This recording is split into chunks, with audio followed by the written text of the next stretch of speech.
কবরটা কারো জন্য জান্নাতের বাগান, আবার কবরটা কারো জন্য হবে জাহান্নামের গর্ত, ঠিক কিনা? খলিফাতুল মুসলিমিন হযরত উসমান রাদিয়াল্লাহু তাআলা আনহু তিনি কবর দেখলে কান্না করতেন।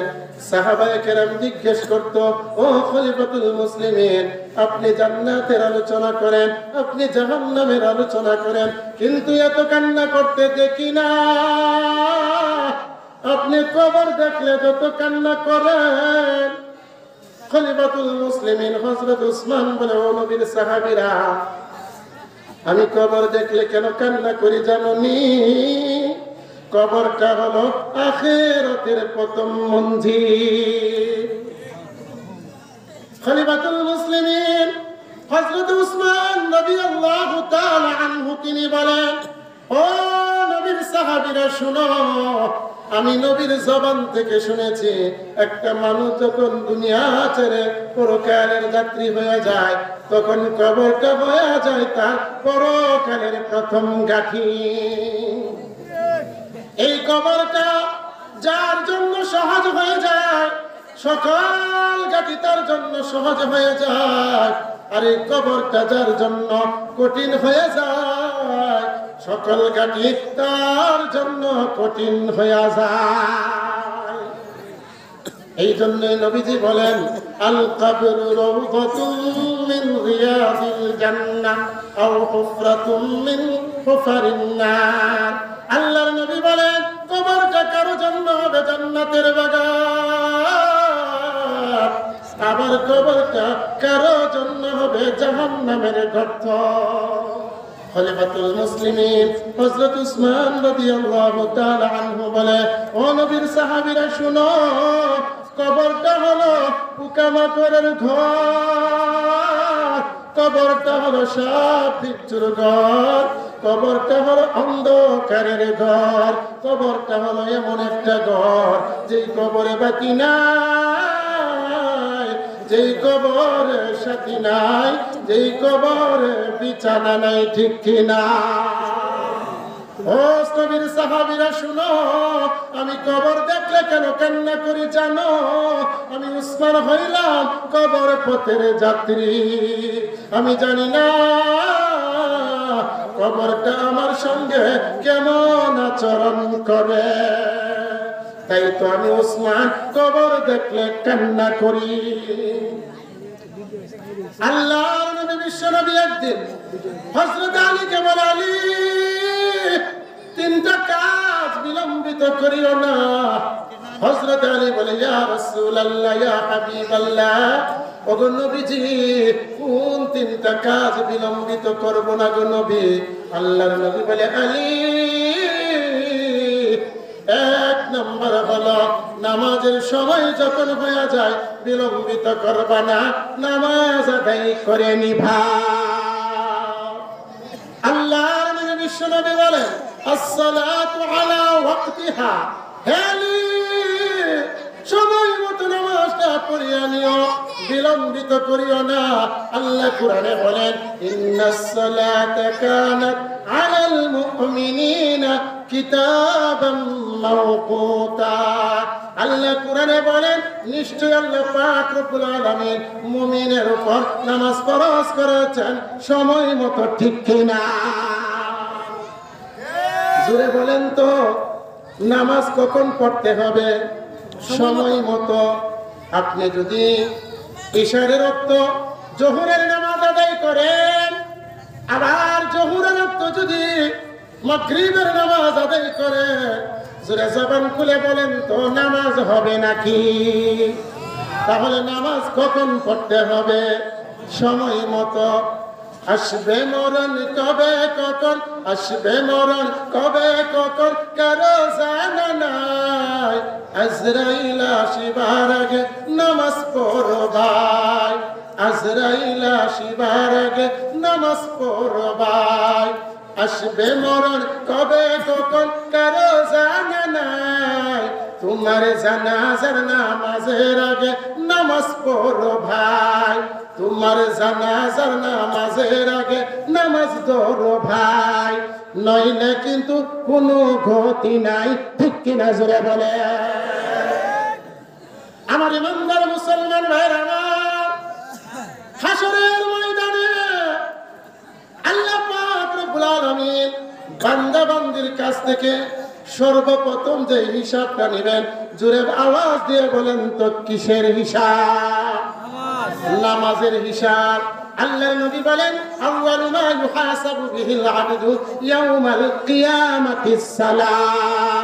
আল্লাহর নবী বলেন, উম্মত, কিয়ামতের ময়দানে সর্বপ্রথম আল্লাহ পাক রব্বুল আলামিন বান্দা বান্দির কাছ থেকে যে হিসাবটা নিবে সেটা হলো নামাজের হিসাব।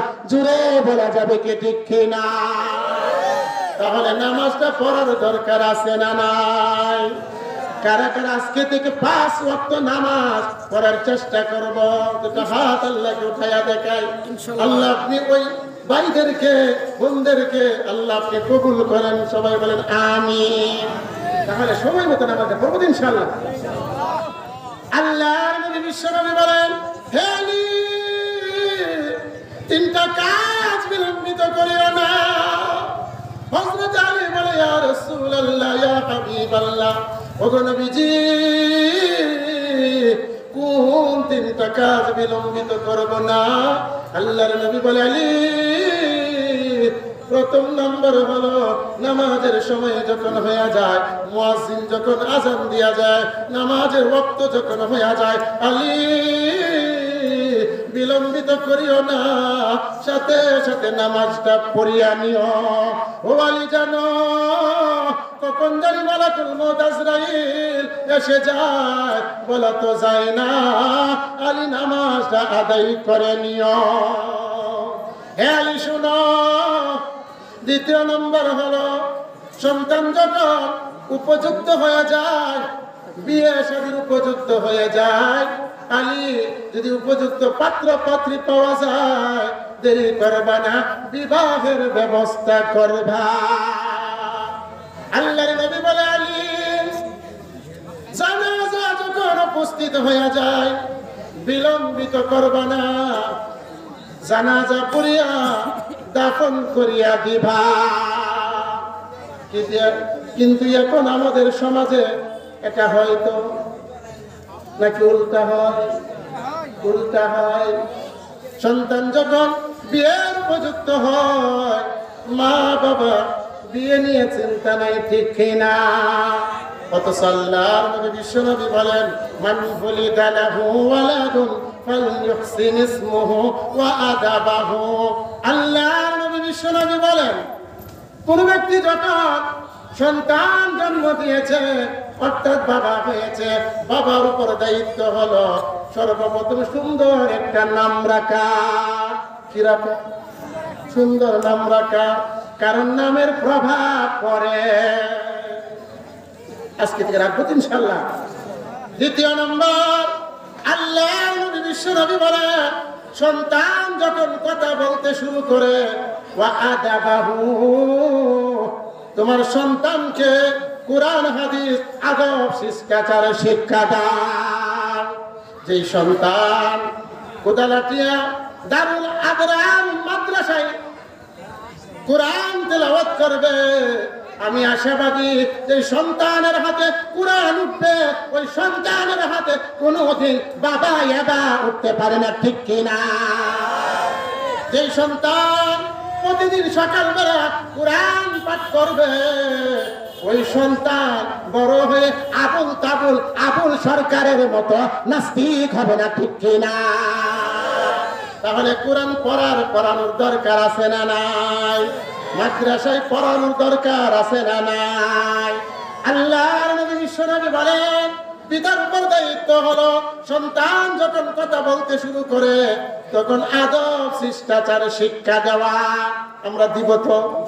কারা কারা দিব?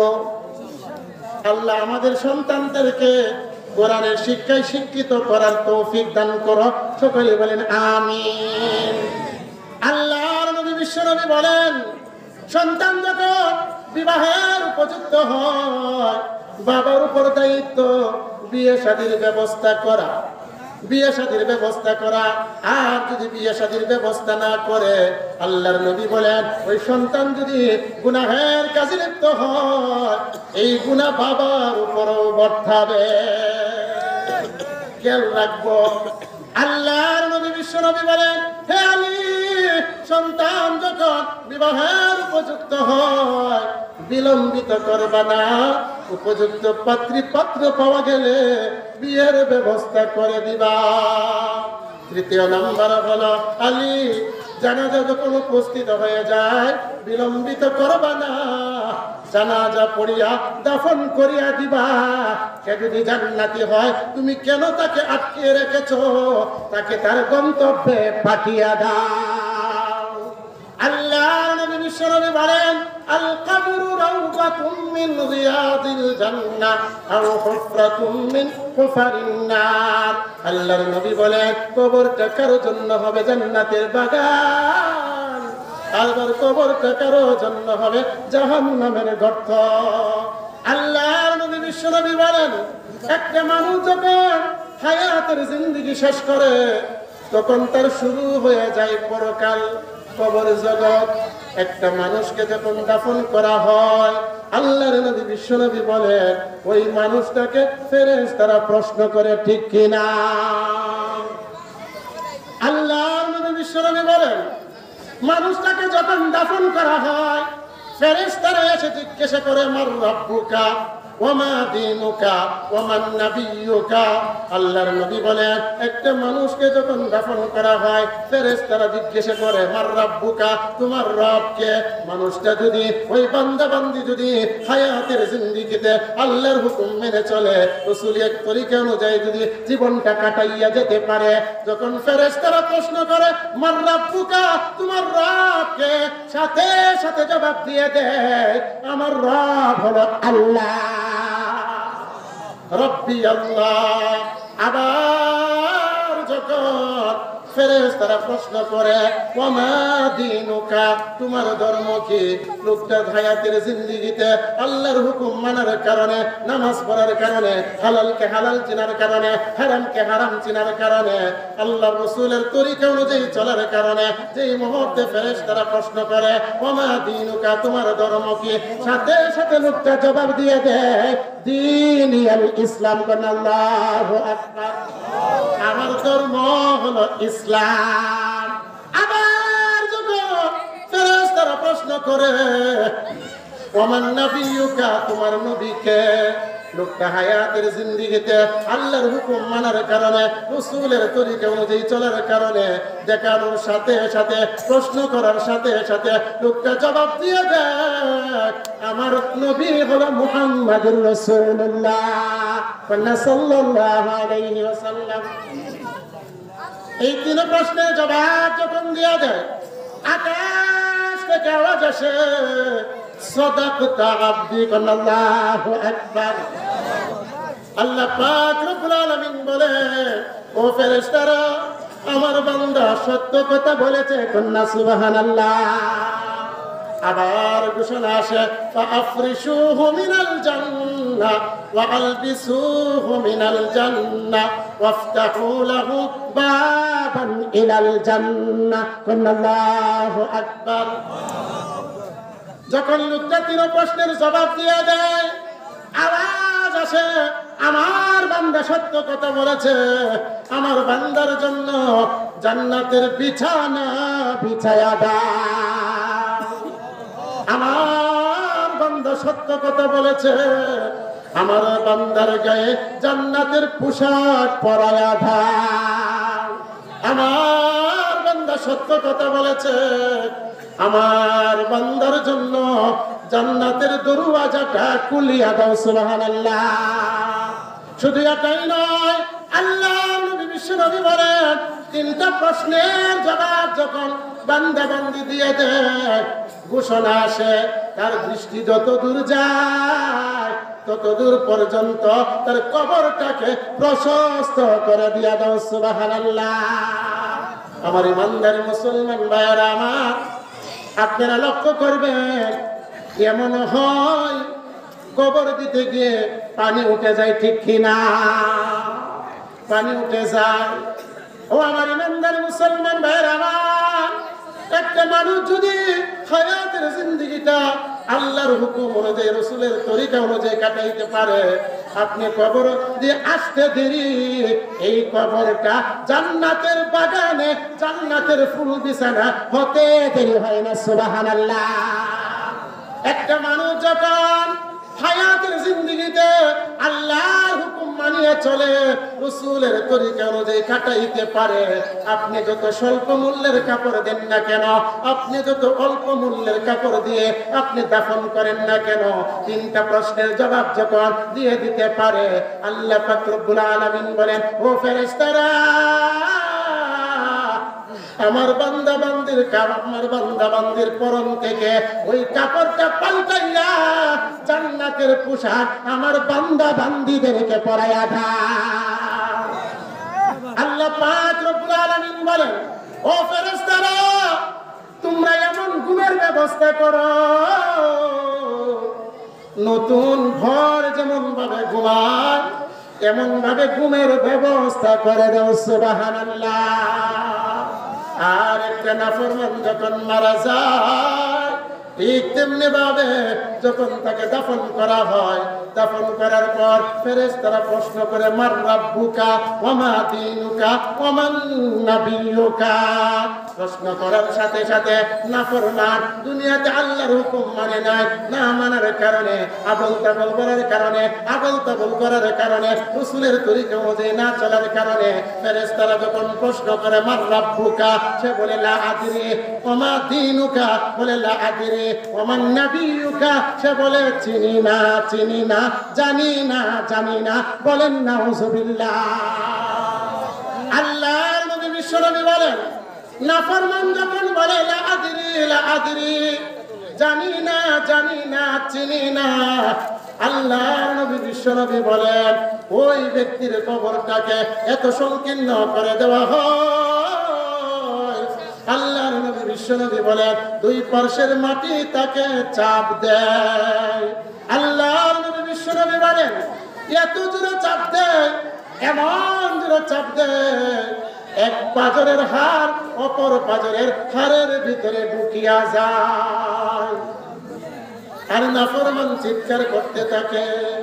আল্লাহর নবী বিশ্বনবী একদিন আম্মা জান আয়েশাকে বলে, আয়েশা রে, একটা নাফরমানকে যখন কবরে রাখা হয়, দুই পার্শ্বের মাটি এমন জোরে চাপা দেওয়ার কারণে এক পাজরের হাড় অপর পাজরের হাড়ের ভিতরে এমন ভাবে ঢুকিয়া যায়, এক হাতের আঙ্গুলি আরেক হাতের আঙ্গুলির ভিতরে যেমন ভাবে ঢুকিয়া গেছে।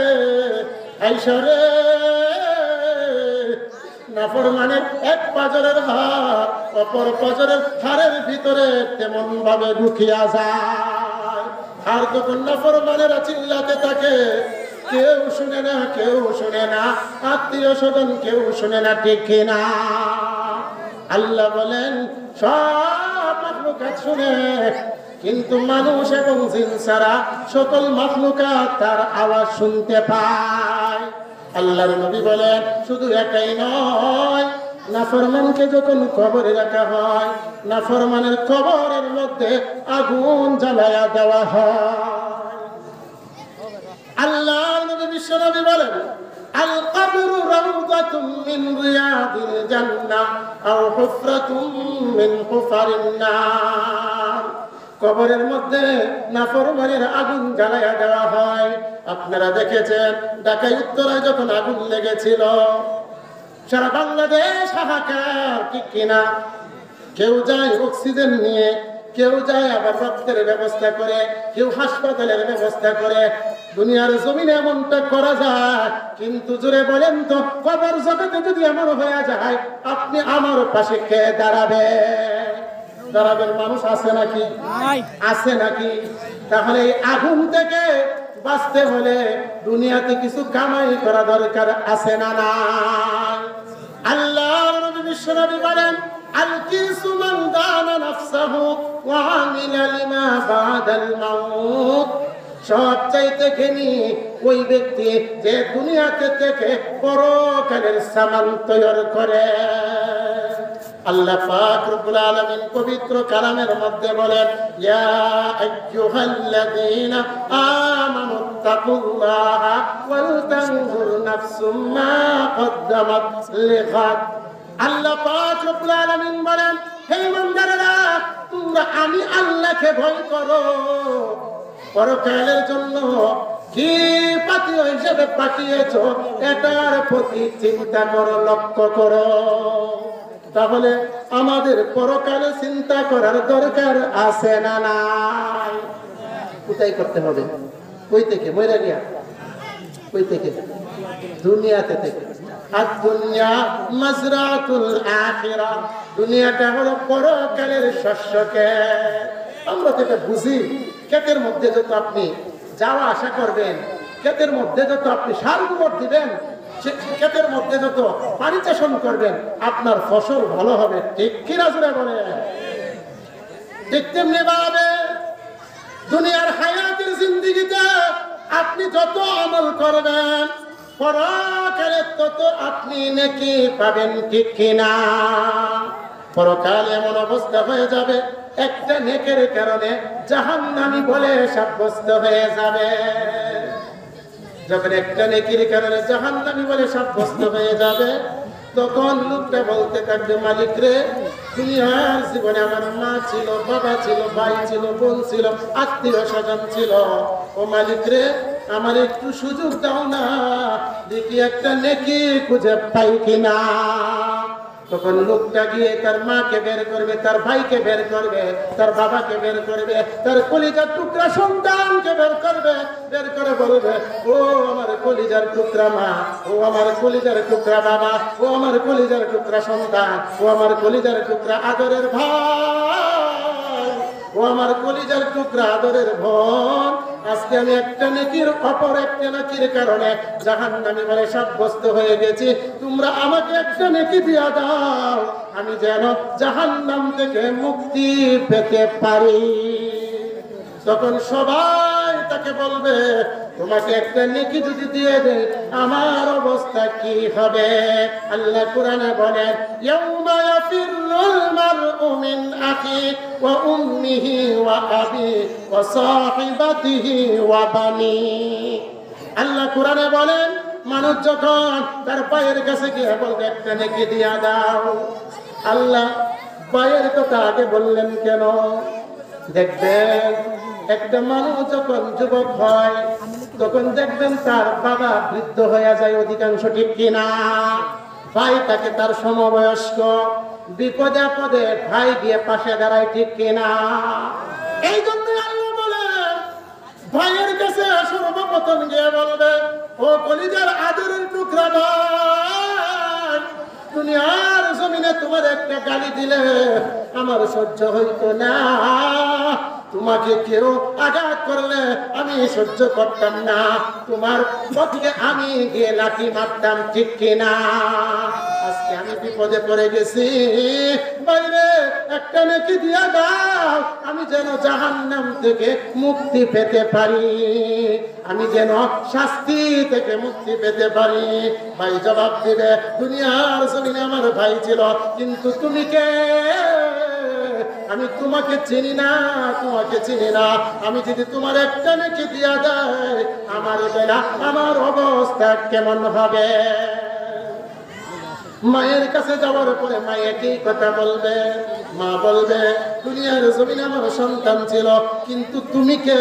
তোমাকে চিনি না, তোমার যদি একটা নেকি দিয়া দেয় আমার অবস্থা কি হবে? এইভাবে সবাই তার থেকে পলায়ন করবে।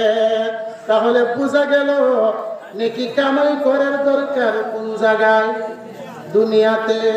পরকালে শুধু ফসল পাওয়ার স্থান, উপভোগ করার স্থান। ঠিক কিনা? এই জন্যই বলা হয়, আর দুনিয়া মাজরাতুল আখিরাহ, দুনিয়াটা হলো পরকালের শস্য ক্ষেত। দুনিয়াতে আপনি যত আমল করবেন, পরকালে তা ভোগ করতে পারবেন। ঠিক কিনা? এই জন্যই দুনিয়াতেই কাজ করতে হবে। আমরা তো ওই সমস্ত মানুষদেরকে জ্ঞানী মনে করি যে অন্যের বাড়িতে কাজ করত, আজকে সে কয়েক বিঘা জায়গার মালিক হয়ে গেছে।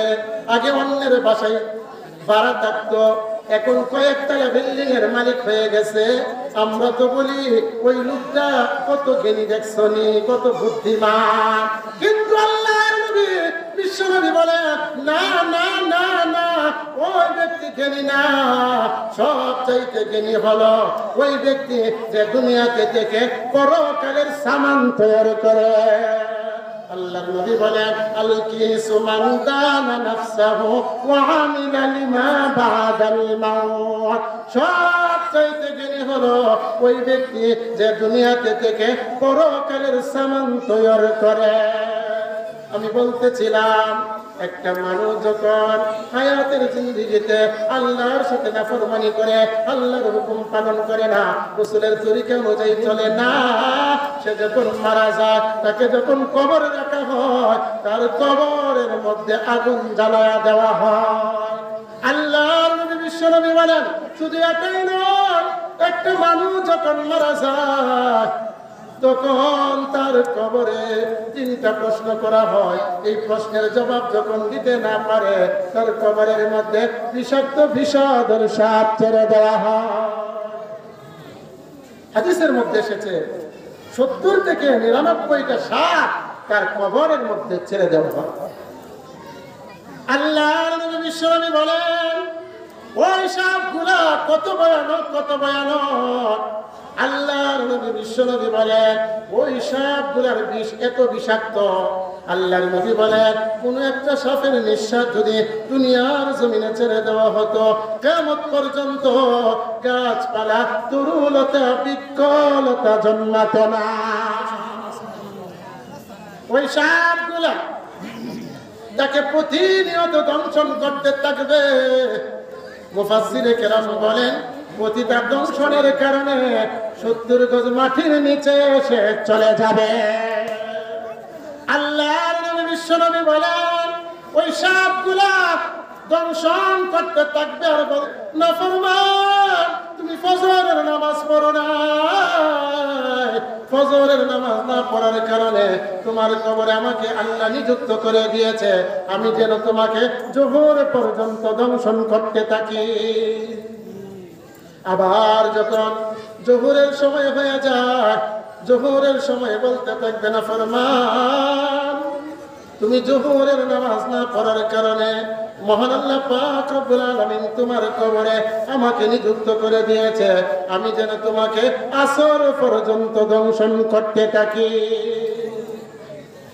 আবার আসরের রক্ত যখন হয়ে যায়, সাপ বলতে থাকে না ফরমান তুমি আসরের নামাজ না পড়ার কারণে মহান রব আমাকে তোমার কবরে নিযুক্ত করে দিয়েছে, আমি যেন তোমাকে মাগরিব পর্যন্ত দংশন করতে থাকি। আবার মাগরিবের রক্ত যখন হয়ে যায়, সাপ বলতে থাকে না ফরমান তুমি মাগরিবের নামাজ না পড়ার কারণে মহান রব তোমার কবরে আমাকে নিযুক্ত করে দিয়েছে, আমি যেন তোমাকে ঈশা পর্যন্ত দংশন করতে থাকি। আবার ঈশার রক্ত যখন হয়ে যায়, আবার বলতে থাকে না ফরমান তুমি হায়াতের জিন্দেগিতে ঈশার নামাজ না পড়ার কারণে আমাকে আল্লাহ পাক রব্বুল আলামিন তোমার কবরে নিযুক্ত করে দিয়েছে, আমি যেন তোমাকে ফজর পর্যন্ত দংশন করতে থাকি। এইভাবে কিয়ামত পর্যন্ত দংশন করতে থাকবে। ওই সাপগুলো কেমন? আল্লাহ নবী বিশ্বনবী বলেন ওই সাপগুলোর চোখ হবে নীল বর্ণের, ওই সাপের হাত পা হবে লোহার চিরুনির মতো, বলে চুগলখুরি করার কারণে কবরে আযাব হয়। আল্লাহ নবী বিশ্বনবী একদিন সাহাবীদেরকে নিয়ে পায়চারি করতে লাগলেন। হঠাৎ করে আল্লাহর নবী দাঁড়ায় গেলেন। সাহাবায়ে কেরাম বলে ইয়া রাসূলুল্লাহ ইয়া হাবিবাল্লাহ, ওগো নবীজি আপনি হাঁটতেছিলেন, হঠাৎ করে আপনি দাঁড়ায় গেলেন। আল্লাহর নবী বলেন সাহাবীরা রে, আমি যা দেখি তোমরা তা দেখো না, আমি যা জানি তোমরা তা জানো না। আমি যা শুনি তোমরা তা শোনো না। ও সাহাবায়ে কেরাম শোনো, আমি কেন দাঁড়ায় গেলাম? এই যে তাকায়া দেখো দুইটা কবর, এই দুইটা কবরের মধ্যে আযাব হচ্ছে। ইন্নাহুমা ইউআযাবান ওয়া মা ইউআযাবান ফি কাবীর। আল্লাহর নবী বিশ্ব নবী বলেন, ও সাহাবীরা শুনো, আমি তোমাদেরকে নিয়ে ভাবতেছিলাম, হঠাৎ কেন দাঁড়ায় গেলাম জানোনি? এই দুইটা কবরের মধ্যে আযাব হচ্ছে। সাহাবায়ে কেরাম বলে, ইয়া রাসূলুল্লাহ, ইয়া হাবিবাল্লাহ, ওগো নবীজি, তারা এমন কি গুনাহ করেছে যে গুনার কারণে কবরের মধ্যে আযাব হচ্ছে? আল্লাহর নবী বিশ্ব নবী বলেন, সাহাবীরা রে শুনো, আম্মা আহাদুহুমা ফাকানা ইয়ামশি বিন-নামিমা। ও সাহাবায়ে কেরাম শুনো, এক কবরওয়ালা হায়াতের জিন্দেগিতে সে যখন দুনিয়াতে ছিল তখন সে গীবত করত। জোরে বলেন তো, আমাদের সমাজে গীবত আছে না নাই? আল্লাহর নবী বিশ্ব নবী বলেন, আল গীবাতু আশাদ্দু মিনাজ জিনা। গীবত হলো জিনার চেয়ে আরো মারাত্মক। বলেন নাউজুবিল্লাহ। আল্লাহর নবী বিশ্ব নবী বলেন, সাহাবীরা রে, আর ওই কবরটার মধ্যে আযাব হচ্ছে কেন জানোনি? আম্মাল আখারু ফাকানা লা ইস্তাতিরু মিনাল বাউল। আর ওই কবরওয়ালা অপবিত্র থাকতো, প্রস্রাবের ক্ষেত্রে কবর থাকতো না। তাহলে জুড়ে বলেন তো, কিসের কারণে কবরে আযাব হয়? অপবিত্রতার কারণে। তিনটা কারণে কবরে আযাব হয়। এক নাম্বার, নামাজ ছেড়ে দেওয়ার কারণে কবরে আযাব হয়। জোরে বলেন তো, আমাদের সমাজে বেনামাজি আছে না নাই? আছে না নাই? জোরে বলেন তো, আমাদের সমাজে গীবত চুগল করে আছে না নাই? জোরে বলেন তো, আমাদের সমাজে এমন মানুষ আছে না নাই যে নামাজের দাওয়াত দিলে বলে আমার শরীর এখন পবিত্র নাই? এমন কথা বলনেওয়ালা মানুষ আমাদের সমাজে আছে না নাই? জোরে বলে।